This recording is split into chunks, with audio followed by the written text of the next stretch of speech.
Bismillahirrahmanirrahim, në emër të Allahut, mëshiruesit, mëshirëbërësit, falënderimet qofshin për Zotin e madhreshëm, përshëndetjet mbi Muhammedin a.s. Kudo që jeni, ju përshëndesim me përshëndetjen islam. Assalamu alaikum wa rahmatullahi wa barakatuh. Po takohemi në emisionin e radhës, kësaj radhe me një trajtim sa i përket një çështje që ka të bëjë me preokupimet e dunjos apo të kësaj bote. Shumë njerëz ngulfaten apo e ngulfasin jetën e tyre duke u zhytur në probleme dhe të lashe të dunjas dhe duke harruar ahiretin, atë që është e përjeshme dhe për cilën ne duhet të përgatitemi. Prandaj mos të kuptuarit të drejt konceptit kësaj bote, të angazhimit ton këtë botë dhe angazhimit ton që ka të bëjë përtej kësaj bote në botën tjetër, shpesh herë njeriu has në situata ku nuk gjen rrugdalje. Lidhe me këtë, Zoti i Madhreshëm na e ka sqaruar shumë bukur në Kur'an kur ka thonë: "Wabtaghi fima ataka Allahu dar al-akhira wa la tansa nasibaka min ad-dunya." Atë që Zoti i Madhreshëm ta dha, kërko, syno botën tjetër. Është fjala atë që Zoti ta dha në këtë botë në dunjë, përmes saj syno botën tjetër. Dhe asesi mos e harro hisën tonë në këtë botë. Pra Allahu i Madhreshëm këtë ajet kuranor e bën atë ballancimin mes angazhimit të në dunjë edhe në ahiret. Mirë, po shumë njerëz duke i munguar bindja thellë për botën tjetër, këtë angazhimi i tyre fokusohet në këtë botë dhe shpesh herë arrin para situatave ku i rrok stresi, depresioni dhe jeta e tyre nuk merr kuptim. Një njeri i kësaj natyre, i brengosur, i mllëfosur, kishte shku te njeri i mençur i ditur për t'ia qarë hallin e tij, për t'ia treguar hallin e tij, në farforën për gjetur rrugdalje. Ky njeri i mençur e kishte pyetur. Kishte thonë: "Kur ke ardhur në këtë botë, a ke ardhur me probleme apo pa probleme?" Ai ishte përgjigjur: "Në këtë botë kam ardhur pa probleme." Pastaj pyetën e dytë që ja kish bën: "Kur do të shkosh për kësaj bote, a do t'i marrësh preokupimet të dunjos me veti, problemet, apo do t'i lësh në dunjë?" Ai ishte përgjigjur natyrshëm se do t'i lë problemet dhe preokupimet të dunjos në dunjë. Atëherë kishte thonë ky njeri i mençur: "Subhanallahu, çfarë është gjendja e njeriu? Çfarë preokupimi ka njeriu?" I merr çështje që në farformë atij nuk i takojnë. Prandaj kjo është një shembull që na tregon neve që ta jetojmë jetën tonë, por pa u stresu, pa kalu në depresion, po çdo herë të lidhur me fjalën e Zotit Madhreshëm dhe me programin Allahu xhaleshanu.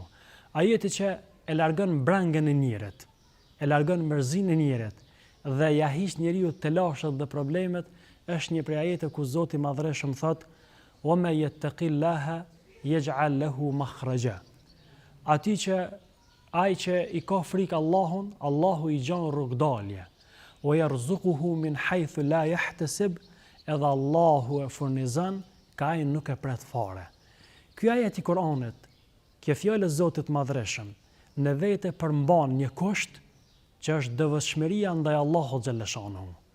Nëse ne e plotësojmë këtë kusht, pastaj vjen premtimi i Zotit Madhreshëm, që Zoti i Madhreshëm edhe në situata të dunjas të vështira që njeriu mund të hasë, Allahu i Madhreshëm do të na gjon rrugdalje. Ky është premtimi. Pastaj Allahu i Madhreshëm do të na jap shpërblimin. Thot dhe do t'ju furnizoj ka nuk e pret në fare. Pra, ky është ajeti i cili pak a shumë na tregon se si duhet të jetë besimtari në mënyrë që ta fitoj premtimin dhe shpërblimin e Allahut xhaleshanu.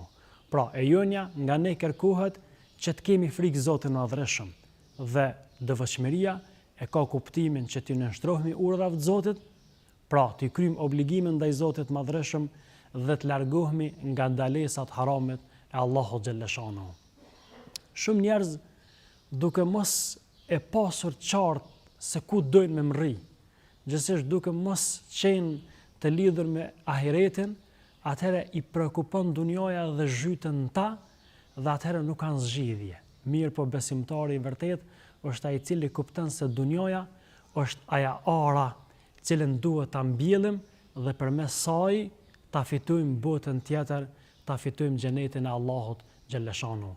Allahu i Madhreshëm Kur'an na ka tërhiq vërejtjen që të kemi kujdes që dunjoja, kjo botë mos na mashtrojë neve. Prandaj Vetë urdhni i Zotit madhreshëm na tregon që ne duhet jemi të kujdesshëm. Një prej porosive të Zotit dhe urdhave të Zotit, mos lejoni që pasuria juaj e as fëmijët tuaj, familjet tuaj mos ju mashtrojnë dhe mos ju pengojnë nga përmendja e Zotit madhreshëm. Për arsye se çështja më madhore tek Zoti madhreshëm është kur ne e përmendemi Allahun xhalla xhelaluhu. Një njeriu urt e ka thonë një fjalë shumë të bukur.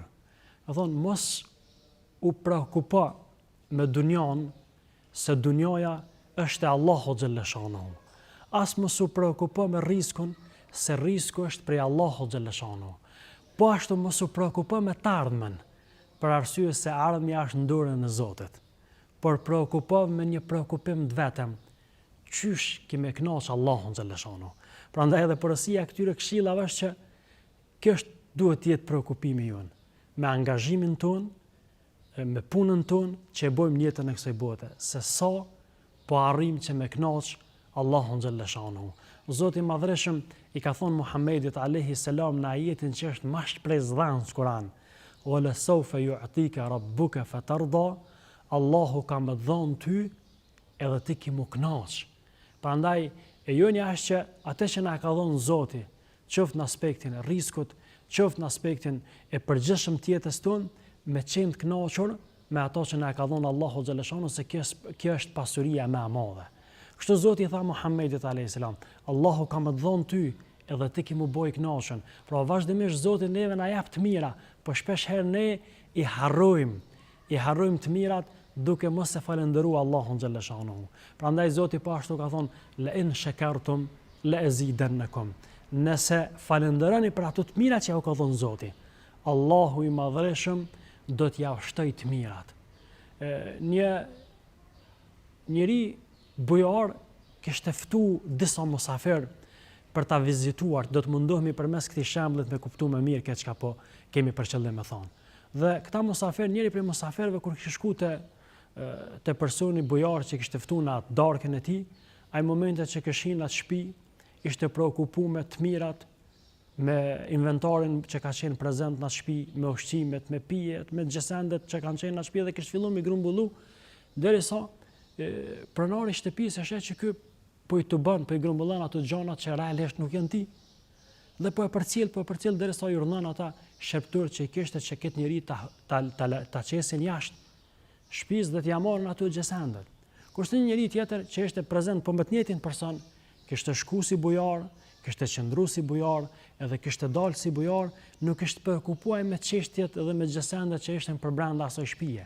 Prandaj edhe hymja e tij në shtëpi, edhe dalja e tij prej asaj shtëpie ishte ndershëm. Prandaj ky është shembulli i njeriu që është i lidhur me dunjan, i cili mundohet që dunjan me marrë me veti, dhe shembulli i atij i cili është i lidhur me ahiretin, që dunjan e ka shfrytzuar për të mirën e ahiretit.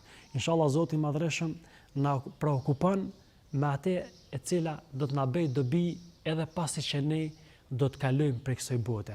Është e vërtetë se njeriu është musafir në këtë botë, ai shkon, po gjurmët e tij mbesin. Lutim Zotin fuqiplot që gjurmët tona me qenë gjurmë të mira. Inshallah Zoti është i kënaqur me neve dhe Zoti na ruan nga preokupimet e dunjas dhe bën që preokupimet tona me qenë preokupimet të ahiretit botës tjetër. Assalamu alaikum wa rahmatullahi wa barakatuh.